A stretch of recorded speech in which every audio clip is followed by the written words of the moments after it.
Three men laugh at a woman eating alone. They think she's an easy target. Then the broken watch on her wrist stops ticking, and the room learns the truth about Sara Carter. The fork is warm in her hand. Tomato basil steam. Noise from the Friday crowd hangs like cloth. Sara Carter keeps to the corner. Back to the wall. Eyes on the door. Old habit. A cracked watch hugs her wrist. The glass is spidered. It doesn't tell time anymore. It tells memory. Her father's. He gave it to her on a dusty road outside a small base when the sun burned white. Things break, he said. You don't. Three men at the bar notice her. Suits but not fresh. One tall gold watch. A leader's grin borrowed from a billboard. One thick restless fingers. One thin, eyes like fish flashing, their laughter aims at the ceiling. Then it aims at her. She tastes her last bite. Drinks water. Calls it a night. She lays cash on the table. The wallet in her hand is empty except for a faded Metro card and a folded photo. She doesn't carry much. Traveling light lets you move, lets you live. The tall one slides into her booth without asking. Tragic, he says. Pretty thing eating alone. She doesn't flinch. I like quiet, she says. He cages her hand with his. His skin is soft and smug. The room stills, but only a little. Come meet my friends, he says. We'll show you a better night. Her voice is low. Move your hand, he squeezes. The broken watch face catches the pendant light. She breathes out slow. Pressure on a nerve, a twist. His arm obeys her, not him. He gasps. It is not loud, but it reaches the bar. Hey, the thick one says. That's assault. Friendly advice, Sara says. Walk away. Or what? The tall one says. Call your dad. She thinks of people who still say a woman can't do her job. People who argue in bars with facts they never checked. People who don't know the door opened years ago and she walked through it 2016. Last chance, she says. He laughs. The thin one starts filming. The thick one looks for a line to cross, her grip loosens. He yanks his hand back and rubs his wrist. Crazy, he says, but the word melts. I'm leaving, she says. You're staying far away. They don't move. The tall one leans in. Whiskey on his breath. You don't get it. We run this town, a plate drops somewhere. The room blinks, she stands. The booth creaks. He stands with her. Too close, she pivots, steps, he lurches, air, hip, floor. He sees the ceiling and then her calm.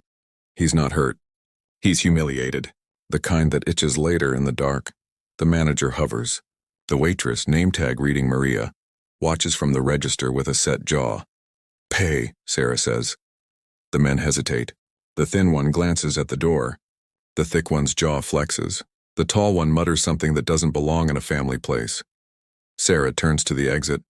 A normal walk. The broken watch catches more light and throws it away.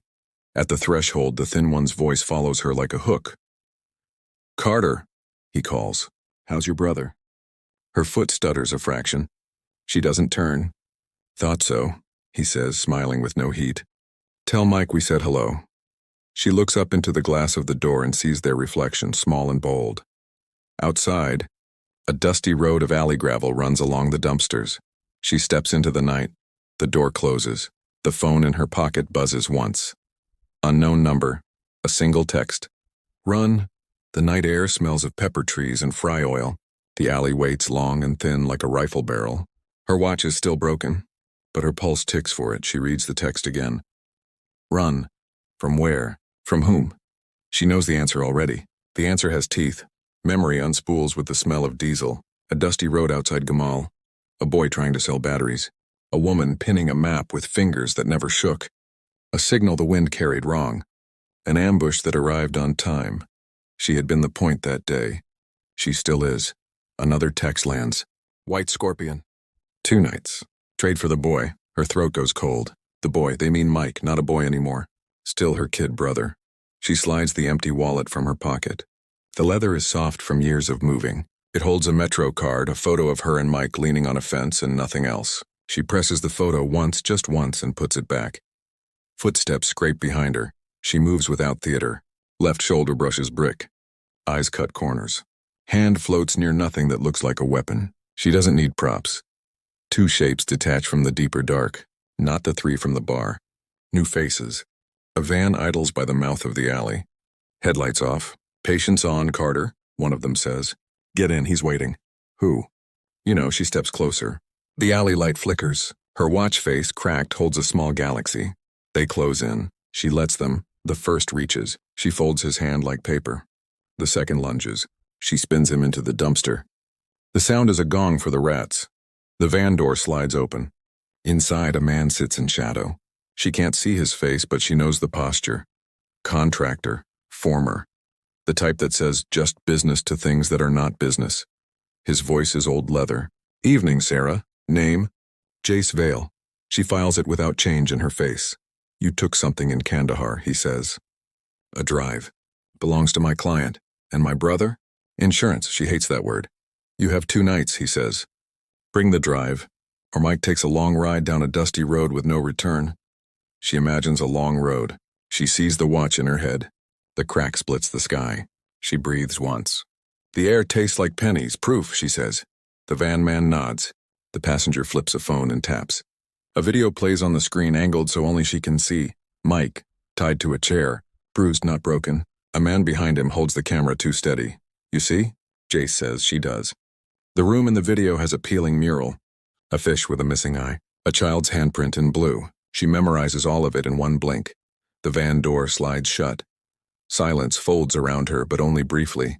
A red dot blooms on her collarbone. Sniper? Laser from a cheap gun? It doesn't matter. It moves to her throat.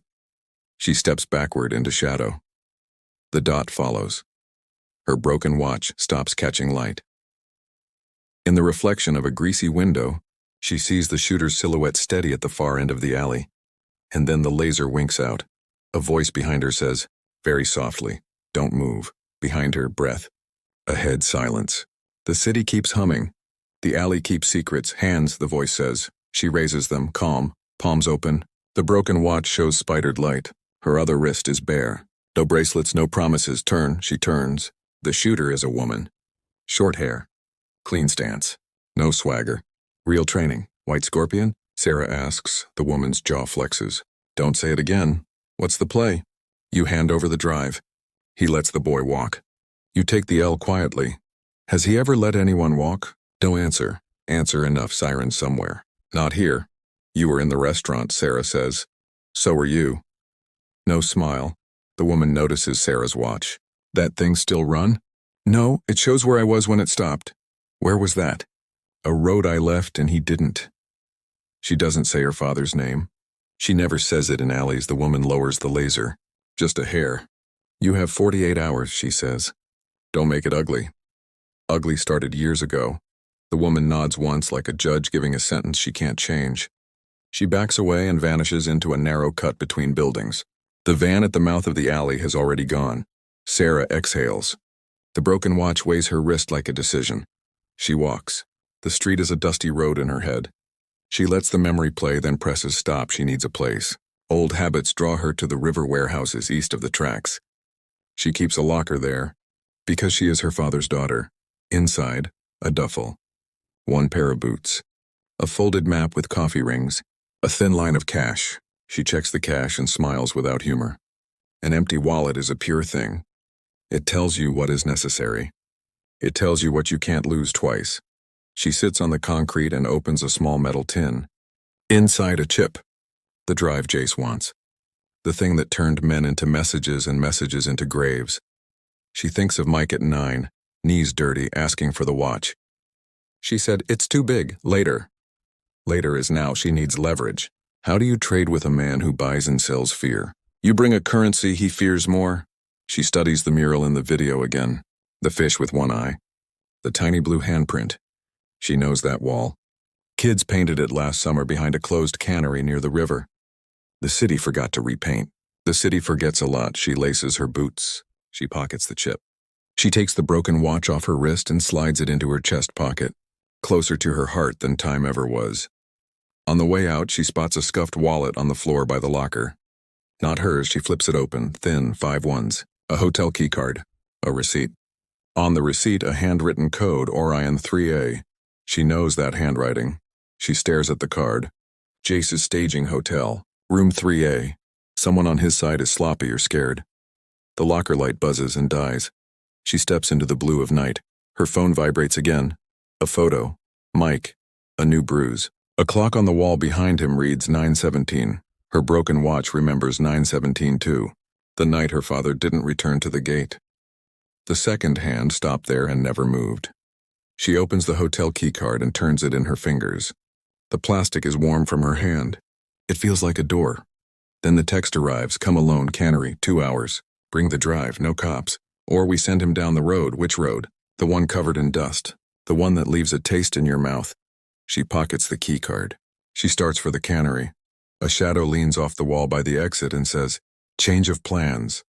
A muzzle flashes white. Sound folds. Concrete blooms with sparks.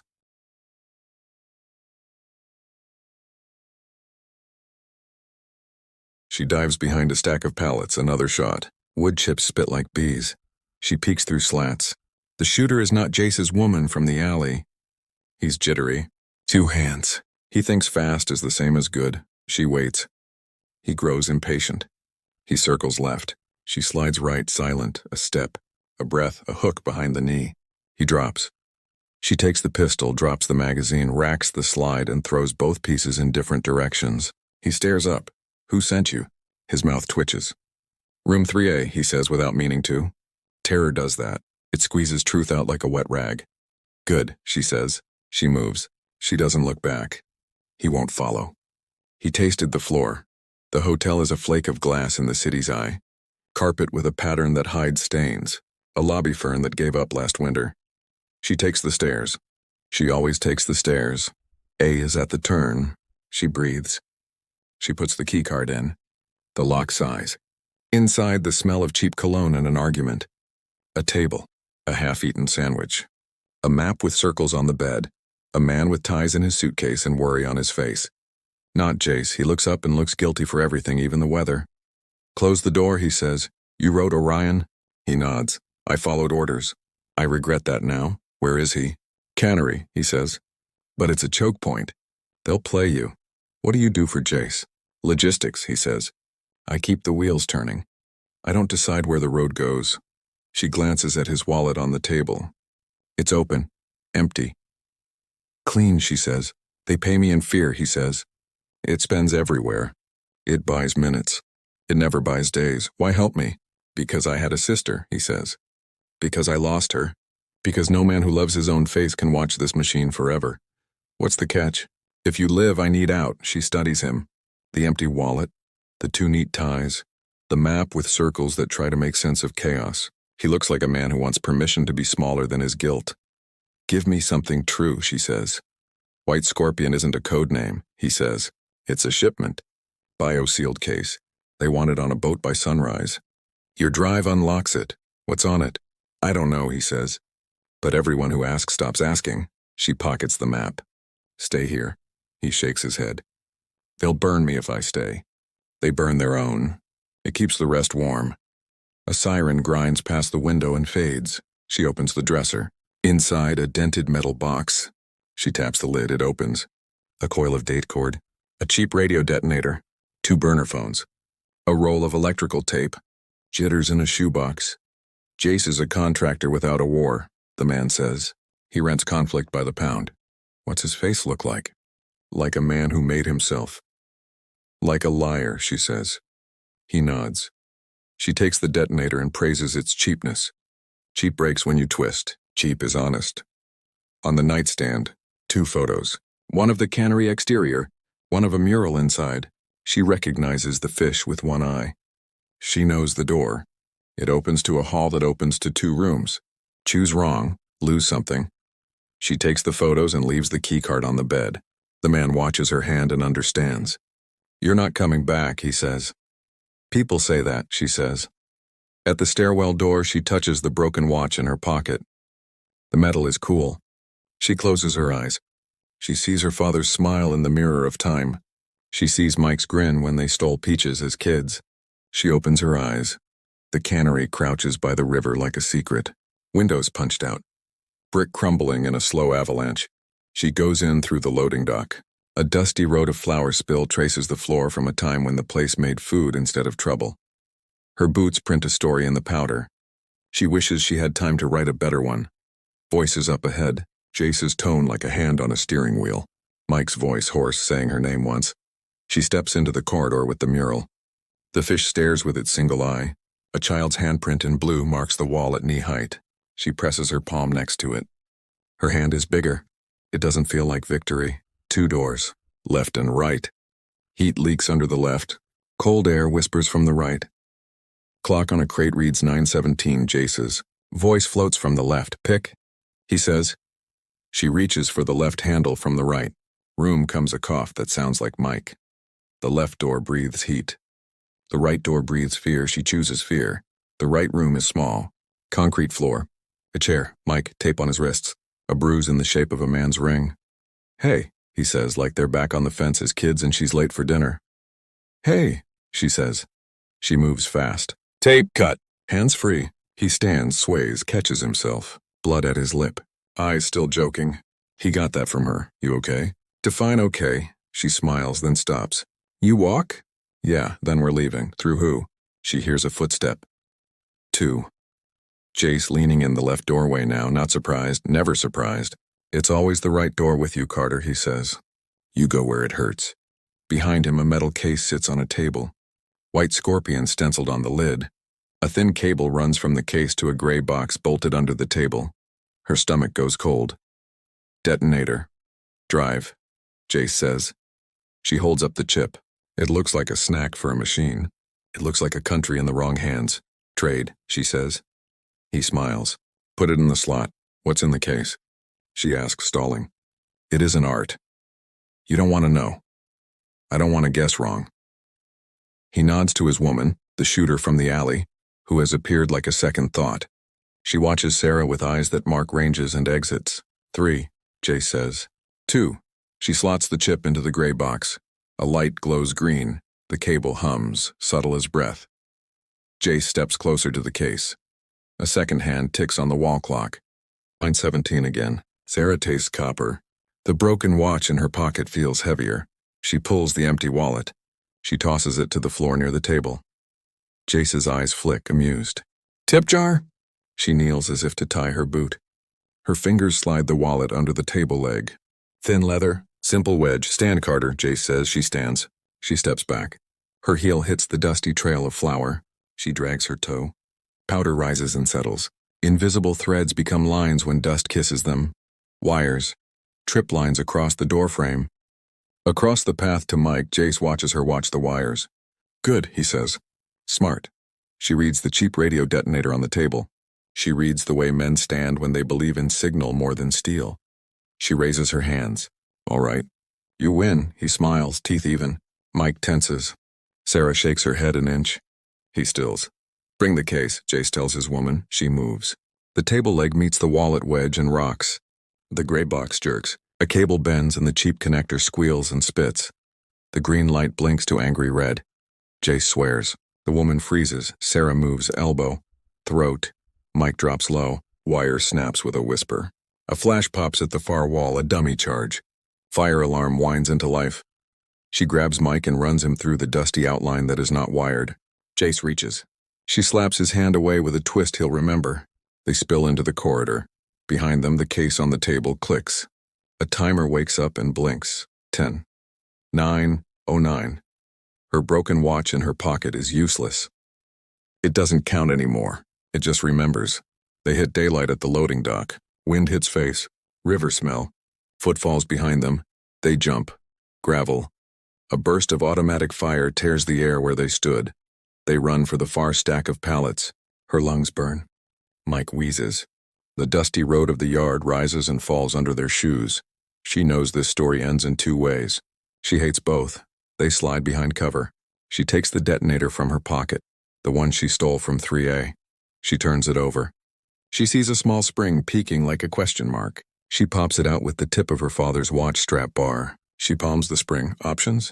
Ike says. Ruin their radio. Break their toy. Find the bomb. All in 10 minutes? Less now. From the cannery, a flat voice speaks over a loudspeaker hacked from the fire system. If I can't have the box, Jace says, nobody eats again. The timer on the case ticks down. 8:01, 7:59. She stands into the open and shows her empty hands. Jace, she yells. Your wire is dirty. Your radio is mine, he laughs. Then come trade it for your lives, he says. She looks at Mike. He nods. Stupid and brave. She steps out. Footprints chalk themselves in flour. Behind her, the cannery shakes once, lightly, like a beast turning in sleep. From the far end of the yard, a new engine growls. A truck rolls in, heavy, anonymous, the kind that drinks diesel and secrets. The door opens. A new man steps down, smiling at no one. Sara knows that smile, her old commanding officer. He looks the same and not. Gray at the temples. Posture like a blade covered with cloth. "Commander Hale," she says. "Carter," he answers. "Stand down." "Whose side?" "The mission's." "What mission?" He glances at the cannery. "The one where that case never leaves the river," he says. "Even if we have to drop the whole building on it." "You knew," she says. "Long time. Mike?" "We'll try," he says, and the word tries to be kind and fails. Jace's voice laughs from the speaker. "Family reunion. I love it." Hale's men fan out. They're ghosts with radios. They carry ordnance like it's a grocery list. Sara holds up the cheap detonator she stole. "His radio net will fail if I jam the coil," she says. "I have a spring. I can short it. He'll have to go manual. Then he'll squeeze. Then I'll stop the squeeze." Hale studies her for a click of time. "You're not on the roster anymore," he says. "I never needed to be on paper," she says. "Write me in later." He gives the smallest nod he ever gives. "Make it clean." Clean is a word people say right before the mess starts.